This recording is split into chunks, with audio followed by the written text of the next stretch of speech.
everyone. I'm Dr. Bandhanika Madhuri, consultant at Harika ENT Care Hospitals, Manasthalipuram. So today మనం ఏ patients లో అడినోయిడెక్టమీ చేద్దాము అనే దాని గురించి చూద్దాం. అంటే what are the indications for adenoidectomy, ఎలాంటి కేసెస్ కి మనం ఈ అడినాయిడ్ సర్జరీ అనేది అడ్వైస్ చేస్తాం అనేది చూద్దాం. ఎప్పుడైతే ఈ అడినాయిడ్స్ పెద్దగా ఉంటాయి, అంటే అడినాయిడ్స్ మనకి 4 గ్రేడ్స్ ఉంటాయి. గ్రేడ్ 1, గ్రేడ్ 2 ఈజ్ నార్మల్, అందరి పిల్లల్లోనూ అవి ఉంటాయి.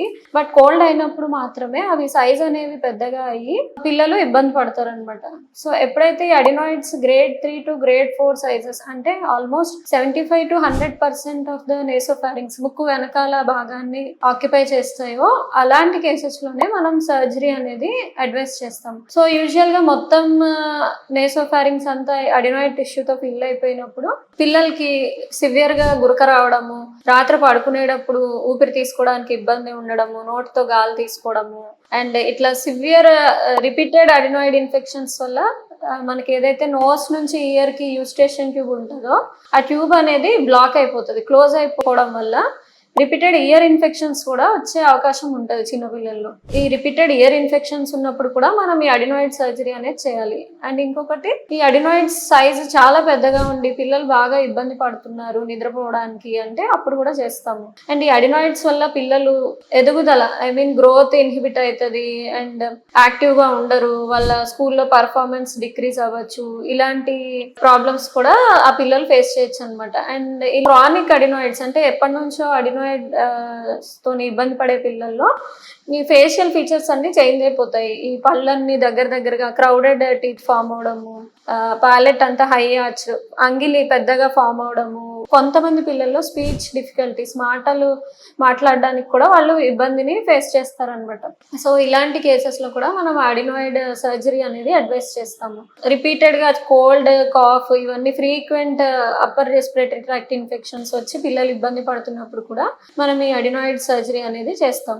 ఇయర్ రిలేటెడ్ వచ్చేసి ఇయర్ లో మనకి సీరస్ ఓటైటిస్ మీడియా అంటాము. అంటే ఈ నోస్ నుంచి ఇయర్ కున్న యూస్టేషన్ ట్యూబ్ బ్లాక్ అవడం వల్ల ఇయర్ డ్రమ్ వెనకాల ఫ్లూయిడ్ లాగా ఫిల్ అయిపోతుంది. కర్రవేరు వెనక భాగంలో నీరు లాగా నిండిపోయి వాళ్ళకి ఈవెన్ వినికిడి ఇబ్బంది కూడా స్టార్ట్ అవుతుంది అనమాట. సో అలాంటి కేసెస్ లో కూడా మనం అడినాయిడ్ సర్జరీ అడ్వైస్ చేస్తాము.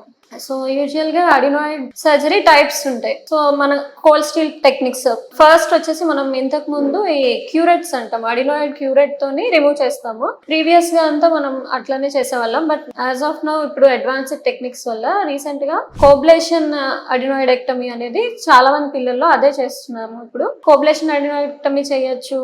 And depending upon the surgeon అనమాట, సర్జన్ వాళ్ళ చాయిస్ ని బట్టి చేస్తారు. అండ్ మైక్రో డిబ్రైడర్ తోని కూడా అడినాయిడ్స్ అనేది తీసేయచ్చు. కోబ్లేషన్ అంటే nothing but laser adenoidectomy, common people language లో లేజర్ తోని చేస్తాం అనమాట అడినాయిడ్ రిమూవల్. సో ఈ కోబ్లేషన్ అడినాయిడెక్టమీలో అడ్వాంటేజెస్ ఏంటి అంటే, పోస్ట్ ఆపరేటివ్ సర్జరీ తర్వాత పిల్లలకి పెయిన్ అనేది తక్కువ ఉంటది. అండ్ డ్యూరింగ్ సర్జరీ కూడా బ్లీడింగ్ అనేది చాలా మినిమల్ ఉంటది అనమాట. దీనివల్ల post operative healing and post op pain, surgery తర్వాత పెయిన్ హీలింగ్ అవన్నీ ఫాస్ట్ గా ఉంటాయి.